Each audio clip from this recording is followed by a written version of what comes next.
ാണ്. 3 പേരുടെയും മരണവാർത്തയറിഞ്ഞ പ്രവാചകൻ അവരുടെ ആത്മാവുകൾ സ്വർഗത്തിലേക്ക് ഉയർത്തപ്പെട്ടതായി സന്തോഷവാർത്തയറിയിച്ചു. 3 സൈന്യ നായകന്മാരും ദൈവസന്നിധിയിലേക്ക് യാത്രയായപ്പോൾ ചടുലനും നിപുണനുമായ ഖാലിദ് ഇബ്നു വലീദ് റളിയല്ലാഹു അൻഹു യുദ്ധ നേതൃത്വം ഏറ്റെടുത്ത് സൈന്യത്തെ പുനരേകീകരിച്ചു. മദീനയിൽ നിന്ന് പോഷക സൈന്യം വന്നിരിക്കുന്നുവെന്ന് തെറ്റിദ്ധരിച്ച റോമാ സൈന്യം പിന്തിരിഞ്ഞോടി. സൈന്യത്തിന്റെ എണ്ണമല്ല, ദൈവീക സഹായമാണ് വിജയത്തിന് നിദാനമെന്ന് ഒരിക്കൽ കൂടി തെളിഞ്ഞു.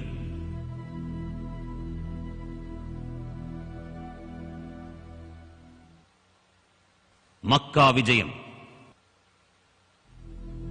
മരുഭൂമിയുടെ വിശാലതയിലൂടെ 10,000-ഓളം വരുന്ന മുസ്ലിങ്ങളെ നയിച്ചുകൊണ്ട് പ്രവാചകൻ മുന്നറിയിപ്പ് നൽകാതെ മക്കയിലേക്ക് നീങ്ങി.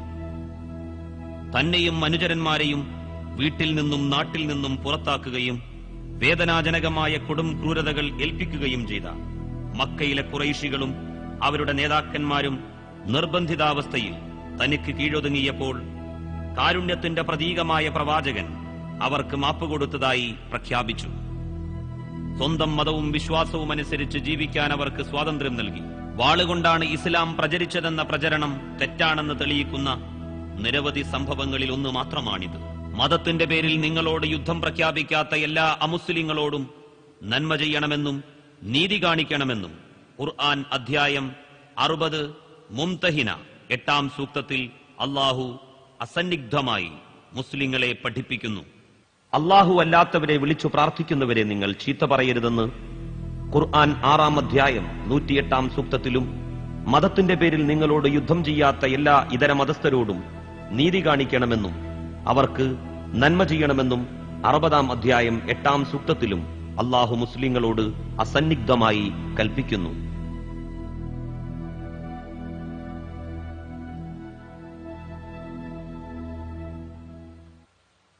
ബിർ ഉസ്മാൻ.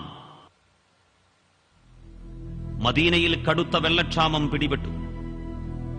റൂമ എന്ന ജൂതന്റെ ഉടമസ്ഥതയിലുള്ള ഈ കിണറ്റിൽ മാത്രം വെള്ളം വറ്റിയില്ല. റൂമായുടെ കിണർ വാങ്ങി മുസ്ലിങ്ങൾക്കായി ദാനം ചെയ്യുന്നവർക്ക് സ്വർഗമുണ്ടെന്ന് പ്രവാചകൻ പറഞ്ഞു. ഇത് കേട്ട ഉസ്മാൻ ഇബ്നു അഫ്ഫാൻ റളിയല്ലാഹു അൻഹു 20,000 ദിർഹം കൊടുത്ത് ഈ കിണർ വാങ്ങി മുസ്ലിങ്ങൾക്ക് ദാനം ചെയ്തു. ഇത് മദീനയിൽ നിന്ന് 5 കിലോമീറ്റർ ദൂരെയാണ്. ഇതിലിപ്പോഴും സമൃദ്ധമായി വെള്ളമുണ്ട്.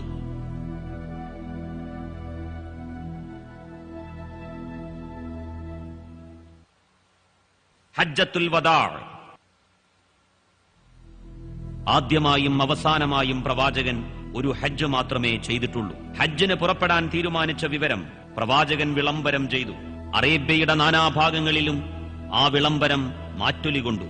നഗരങ്ങളും കുഗ്രാമങ്ങളും മലഞ്ചെരിവുകളും മരുഭൂമികളും ആ വിളിക്കുത്തരം നൽകി. ജനങ്ങൾ മദീനയിലേക്ക് പ്രവഹിച്ചു.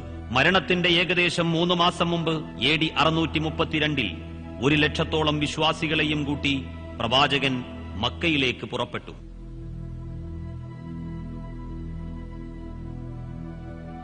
മിനായിൽ മുഹമ്മദ് നബി സല്ലല്ലാഹു അലൈഹി വസല്ലം തമ്പടിച്ചിടത്താണ് ഈ മസ്ജിദുൽ ഖൈഫ് സ്ഥിതി ചെയ്യുന്നത്.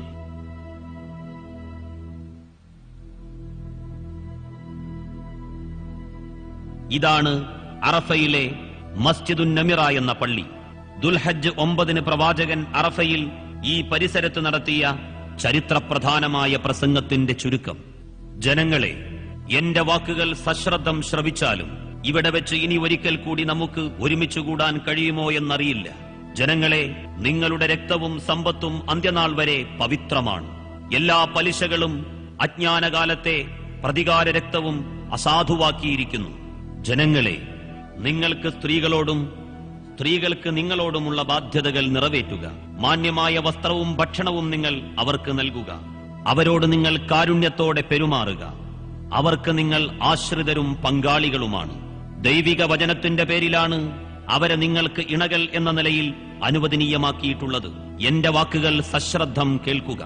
വ്യക്തമായ ഒരു കാര്യം വിട്ടേച്ചുകൊണ്ടാണ് ഞാൻ പോകുന്നത്. അത് മുറുകെ പിടിക്കുന്ന കാലത്തോളം നിങ്ങൾ വ്യതിചലിക്കുകയില്ല.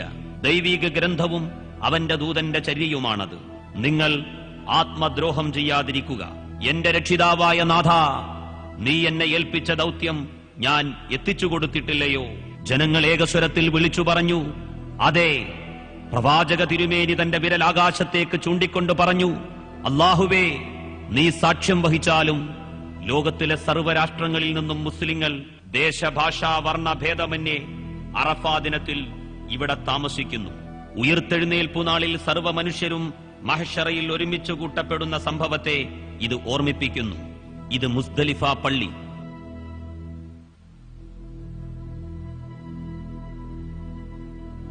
അറഫയിൽ നിന്ന് മിനായിലേക്ക് പോകുന്ന ഹാജിമാർ താൽക്കാലികമായി മാത്രം താമസിക്കുന്ന മുസ്ദലിഫ.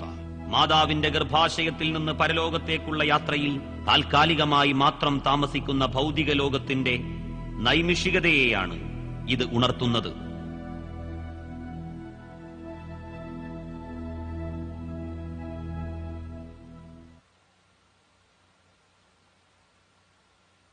നബിയുടെ കാലം മുതൽ ഇന്നുവരെയും മദീനയിലെ പൊതു ഖബറിടമാണ് ബഖീഉൽ ഖർഖദ് എന്ന ജന്നത്തുൽ ബഖീഅ്. ഇതിലാണ് പ്രവാചകന്റെ ഭാര്യമാരും സന്താനങ്ങളും ഉസ്മാൻ ഇബ്നു അഫ്ഫാൻ റളിയല്ലാഹു അൻഹു ഉൾപ്പെടെ നിരവധി മഹാന്മാരും മഹദികളും സാധാരണക്കാരും അന്ത്യവിശ്രമം കൊള്ളുന്നത്.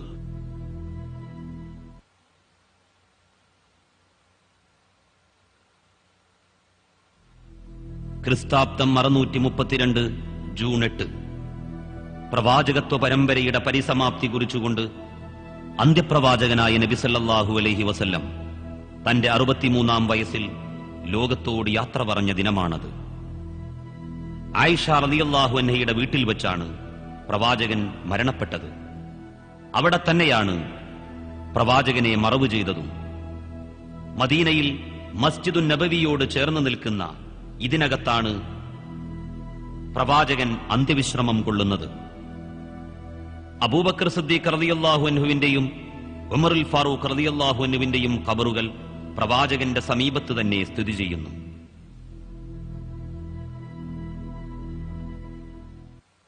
നാഗരിക വികാസത്തിന്റെ വിദൂര സാധ്യതകൾ പോലും കാണാത്ത പുരാതന അറേബ്യയിൽ ക്രിസ്താബ്ദം 570 ഏപ്രിൽ മാസത്തിൽ മക്കയിൽ അബ്ദുള്ളയുടെയും ആമിനയുടെയും പുത്രനായി ജനിച്ച് ബാല്യത്തിൽ തന്നെ അനാഥനായി വളർന്ന് യൂണിവേഴ്സിറ്റികളിലോ കോളേജുകളിലോ പഠിച്ചിട്ടില്ലാത്ത, എഴുത്തും വായനയും വശമില്ലാതിരുന്ന, തികച്ചും സത്യസന്ധനെന്ന് ശത്രുക്കൾ പോലും സമ്മതിച്ച മുഹമ്മദ് എന്ന മനുഷ്യൻ 40 വയസ്സുവരെ ലോകത്തോട് അത്ഭുതങ്ങളൊന്നും പറഞ്ഞില്ല.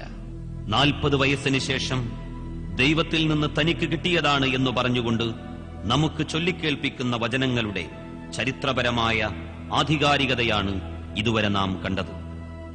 അടുക്കള മുതൽ അന്താരാഷ്ട്രം വരെ ജീവിതത്തിന്റെ സർവ്വ മേഖലകളിലേക്കും മാർഗദർശനം നൽകുന്ന ഗ്രന്ഥമാണ് പരിശുദ്ധ ഖുർആൻ.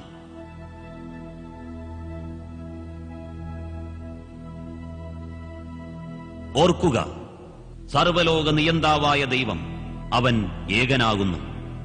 അവൻ മോശയുടെയും യേശുവിന്റെയും കന്യാമറിയമിന്റെയും പരിശുദ്ധാത്മാവായ ഗബ്രിയേലിന്റെയും ശ്രീരാമന്റെയും മുഹമ്മദ് നബിയുടെയും ഉൾപ്പെടെ സർവചരാചരങ്ങളുടെയും സൃഷ്ടാവും പരിപാലകനുമാകുന്നു. പല ഭാഷകളിലായി അറിയപ്പെട്ട യഹോവയും അല്ലാഹുവും ആദിപരാശക്തിയും അവൻ തന്നെ. അവനെ മാത്രം ആരാധിക്കുക. മധ്യവർത്തികളില്ലാതെ അവനോട് നേരിട്ട് പ്രാർത്ഥിക്കുക. അവൻ സൃഷ്ടിയല്ല, സർവ സൃഷ്ടികളുടെയും സ്രഷ്ടാവാണ്. ഈ പരമസത്യമാണ് സഹസ്രാബ്ദങ്ങളായി അനേകമനേകം പ്രവാചക പ്രവര്യന്മാർ ആദം മുതൽ യേശുവും മോശയും മുഹമ്മദും വരെ വിളംബരം ചെയ്തത്. ക്ഷണിക സുഖങ്ങൾക്ക് പിറകെ കുതിക്കുന്ന സർവ മനുഷ്യർക്കുമായി ദൈവദൂതന്മാർ മുന്നറിയിപ്പ് നൽകുന്നു. സൂക്ഷിക്കുക, മരണാനന്തരം ഒരു ലോകമുണ്ട്. അന്ത്യനാളിന് ശേഷം നീ അവിടെ ഉയർത്തെഴുന്നേൽപ്പിക്കപ്പെടുകയും നിന്റെ കർമ്മങ്ങൾ വിചാരണ ചെയ്യപ്പെടുകയും ചെയ്യും. നന്മകൾക്ക് പ്രതിഫലമായി സ്വർഗവും തിന്മകൾക്ക് പ്രതിഫലമായി നരകവും അവിടെ നമ്മെ കാത്തിരിക്കുന്നു. ഇത് യാഥാർത്ഥ്യമാണ്. പഠിക്കുക. അന്ത്യപ്രവാചകനായ മുഹമ്മദ് നബിയിലൂടെ അവതീർണമായ യാതൊരു മാറ്റത്തിരുത്തലുകൾക്കും വിധേയമാവാത്ത സർവവേദങ്ങളുടെയും പൂർത്തീകരണമാണ് പരിശുദ്ധ ഖുർആൻ. ഖുർആനും പ്രവാചകചര്യയും മാതൃകയാക്കി ജീവിതം ചിട്ടപ്പെടുത്തുക. അത് മാത്രമാണ് ഈ ലോകത്തിൽ ശാന്തിയും പരലോകത്തിൽ ശാശ്വത സ്വർഗവും കരസ്ഥമാക്കാനുള്ള ഒരേ ഒരു മാർഗം. നാഥ, ഇരു ലോകത്തിലും വിജയം കൈവരിക്കുന്നവരിൽ നീ ഞങ്ങളെ ഉൾപ്പെടുത്തേണമേ.